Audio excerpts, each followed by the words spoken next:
Join us this week as we explore Charters Towers and delve into its rich gold mining history, where gold was discovered in the 1800s, the Miners' Heritage Walk, and the Venus Battery Mill where gold was extracted. We find Queensland's last known bushrangers' resting place, visit the Mosaic Wall, and go to the annual town parade.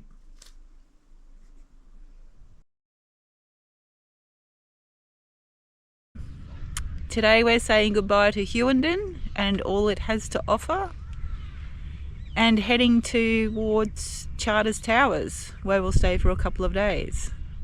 We'll see you on the road. About 230 kilometres from Charters Towers, not far out of Hughenden, travelling on Flinders Highway. Just looking at the change in scenery with the rolling mountains and the green grass. We have stopped at Torrens Creek for breakfast. It's a cute little spot. We're currently driving over the Great Dividing Range. I missed how high we actually are on the sign, but we're not even at Charters Towers yet. We're still about, 100 or so kilometres from it. Good afternoon, everybody. We have moved on from Hughenden and now we're at Charters Towers in the G'day Park. We'll be here for 2 nights, catching up on some washing. I haven't washed anything since Alice Springs. That seems like 2 or 3 weeks ago. Anyway, that's done. And we'll just have a look around town tomorrow, see what there is to do here. And there's dogs barking next door. It's a pet-friendly van park. What more can I say? Look at that. Bacon, eggs, tomato, mushroom. Delicious. Just add barbecue sauce, salt and pepper.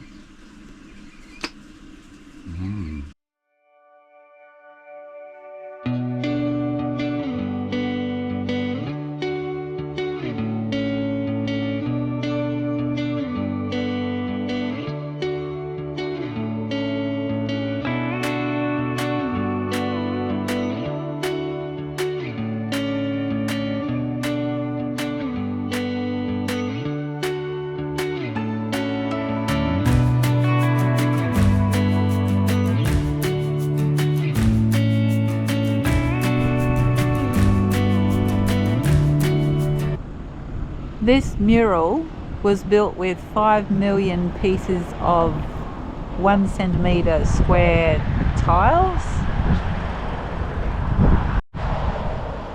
The artwork tells a story, and the story of this one is the first discovery of gold in 1871. Interestingly, the gold, they didn't even have to dig for it, it was just laying on top of the ground. And then in 1874 they started digging deep for more gold. Buildings became a lot, including the undertaker, for I'm sure there was a lot of dodgy business going on. Life in the Gold City was horse racing, the brewery, newspapers, gardens, fashions. Everything could be found here. Churches, the hospital, the ambulance, sport, and a weir. Many lives were lost with mining collapses, explosions, accidents, and drownings in deep mines. And a lot of people lost their lives early in life. As you can see, Charters Towers was a multicultural city. It reached a population of 22,000 in 1900. You can see how tiny the little mosaic tiles are. Less than 1 centimetre by 1 centimetre. So as requested, I have checked in and I'm citizen number 2343. They would like to reach 100,000 visitors. So if you all come here and check in, I'm sure they'll reach it. Back in the 1890s when gold was discovered, there were about 101 mining companies in Charters Towers. Today we're down to only about 3 major ones: Hughenden mine, Ravenswood gold mine and Travellingaustralia mine. Hughenden mine in 6 years, from 96 to 22, mined $9 billion worth of gold. Ravenswood in the next 14 years estimate $8 billion worth of gold. And the Thavanga is more silver, copper, lead and zinc as well as gold, so it's a bit of a mixture. It's got $6.5 million so far to date since 2014.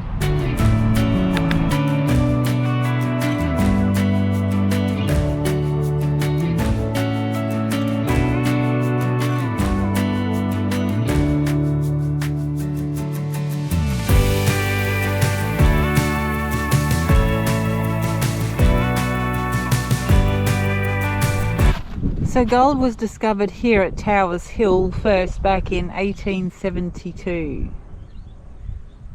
and they were using improvised mining equipment and huts crafted from the bush that was fast disappearing around them. So they were clearing the land and looking for the quartz rock with the gold in it.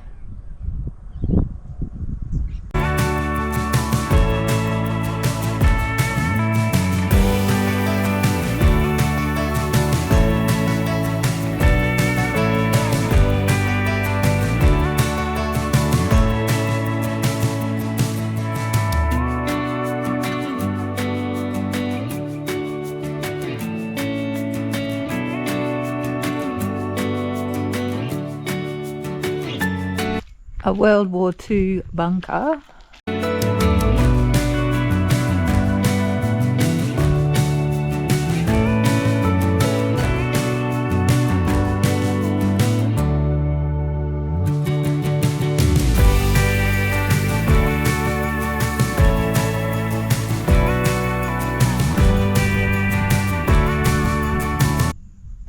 If you look closely, you can see at least 4 or 5 World War II bunkers.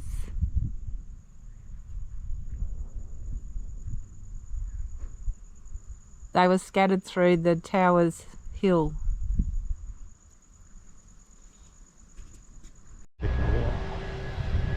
G'day, we're currently at the Miners' Memorial Walk and we're going to go check it out.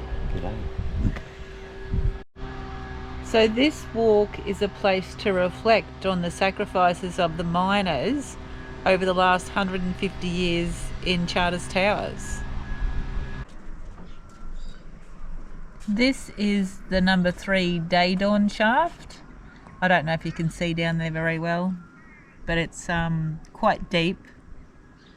We're looking through a glass plate. So the Day Dawn block in the Wyndham shaft in 1883 to 1912 was the first deep shaft sunk here at Charters Towers. Number 3 shaft, which we just looked at, is 560 feet deep.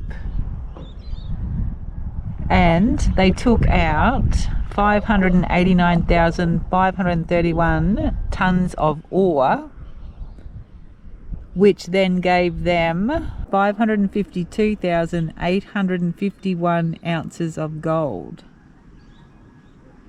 That's a lot of gold. This just shows how many lives were lost from 1867 all the way through to 2009.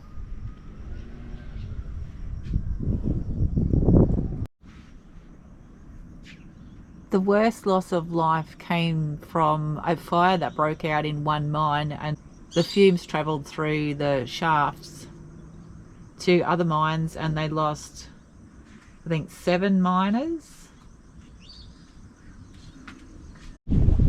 So this explains the deaths and injuries and mine site accidents between 1891 and 1910. A lot of the deaths and injuries were from falls of rock, explosions, machinery and miscellaneous causes. It's pretty gruesome reading some of them. The miners' health really did suffer with the heat, hard work and poor ventilation. It was not an easy life. Because there was such a large number of accidents at the Charters Towers mines, the Charters Towers Ambulance Brigade was formed in 1900, the first one in Queensland. We've made our way to the old cemetery here at Charters Towers, just having a look around at all the very old graves. And we come across the last known bushranger in Queensland, James Kenneth. He died 8th of October 1940. Incidentally, he didn't die of his crime, but of cancer.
Rain, hail or shine, the parade goes on here in Charters Towers. Now we're going home to have some fish and chips for dinner.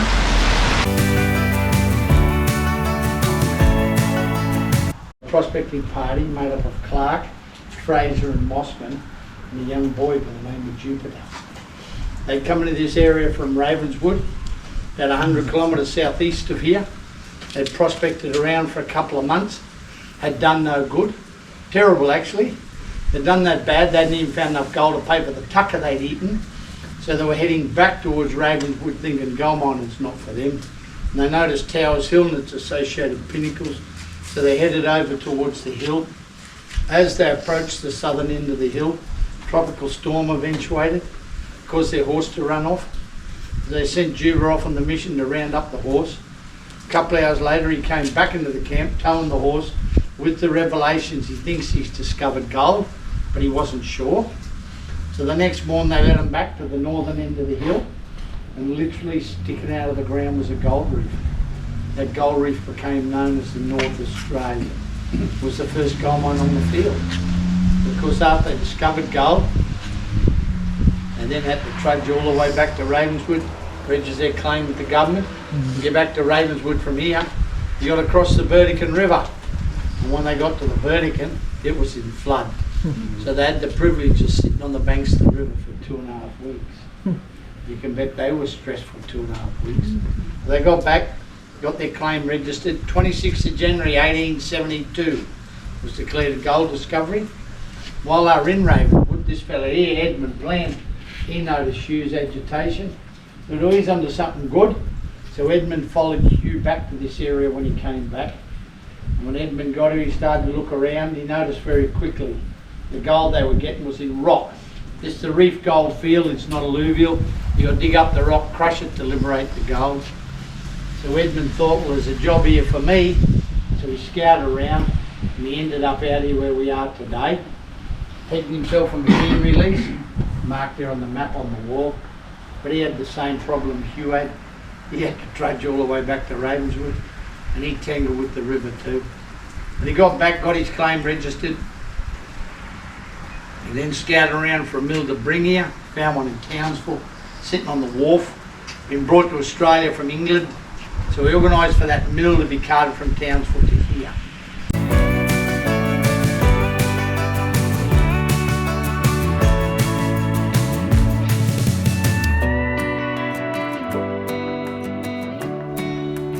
So basically the ore was crushed in the stamping mill to break down the material to release the gold particles. Then the gold particles were separated with mercury amalgamation and made into gold bars. But the most interesting thing is that the miners and the mill had already worked out a processing price before the miners' ore was even touched. So who was making all the money? I don't think it was the miners. It was the mill.